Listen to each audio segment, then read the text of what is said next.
ప్రకటిస్తుండగా అనేకులను తండ్రి మీ రాజ్యంలో చేర్చుకోండి. ప్రజలు మా తండ్రి మీ సంపూర్ణ ఈ యొక్క సువార్తను మీరు సాధిస్తుండగా మీ పేరున ఉన్న వాళ్ళందరినీ జ్ఞాపకం చేసుకుని మీ రాజ్యంలో వారసత్వంగా చేసుకోవాల్సిండగా ముందుకెళ్తాను. కృప చూపించమని యేసుక్రీస్తు వారి నామం పేరిట ప్రార్థన చేసుకుంటున్నాం తండ్రి. రాజుల రాజు ప్రభు యేసుక్రీస్తు వారికి, లోక రక్షకుడు యేసుక్రీస్తు వారికి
ప్రార్థన చేస్తాం. మరి వైఎస్ఆర్ ప్రార్థన చేస్తాడు. సర్వశక్తి సర్వాధికారం కలిగిన దేవా, సృష్టి యావత్తు ఒకే మాటతో సృష్టించిన దేవుడు, అట్లాంటి దేవుడు మమ్మల్ని కూడా ఈ లోకంలో సృష్టించి ఇంతవరకు నీ కృప ద్వారా మమ్మల్ని నడిపిస్తున్నందుకు నీకు ఎంతో వందనాలు స్తుతులు చెల్లించుకుంటున్నాను తండ్రి. నాయన 6 దినాలు VBS లో మీరు చూపిన ప్రేమను బట్టి, కనికరాన్ని బట్టి మీకు ఎంతో వందనాలు స్తుతులు చెల్లించుకుంటున్నాం. నీ దాసులు విత్తిన విత్తనాల్ని ఫలించుటకు సహాయం చేయము. చిన్న హృదయంలో మీ కార్యాలు చేయండి తండ్రి. ఈ యొక్క గొప్ప మర్మాన్ని వారు ఇంకా గ్రహించి నీ కొరకు నమ్మకంగా జీవించడానికి సిద్ధపరచండి. ఈ యొక్క ఉదయకాల సమయంలో సువార్తలో మా ప్రభువా మీరు తోడుగా ఉన్నారు. ప్రభువా విత్తనాలను ఫలించుటకు సహాయం చేయండి తండ్రి. ప్రతి హృదయంలో యేసుక్రీస్తు నిజమైన దేవుడని వారు అంగీకరించడానికి సహాయం చేయండి తండ్రి. నాయనా, ఈనాడు మేము ధన్యులం, యెహోవా దేవుడు కాగల ప్రజలే ధన్యులని దావీదు కీర్తనలో చెప్పినట్టుగా నిజంగా ఈనాడు చాలా ధన్యులం మేము.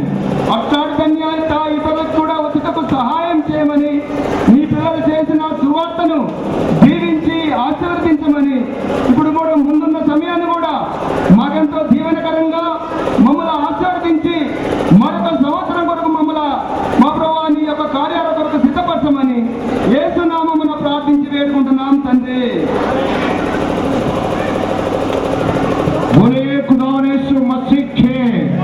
ఎప్పటి వరకు తోడుగా ఉన్న యేసు ప్రభువానికే, పాల్వంచ పట్టణంలో ఉన్న ప్రజలను దీవించే యేసు ప్రభువానికే, గణాకవాసి యేసు ప్రభువానికే,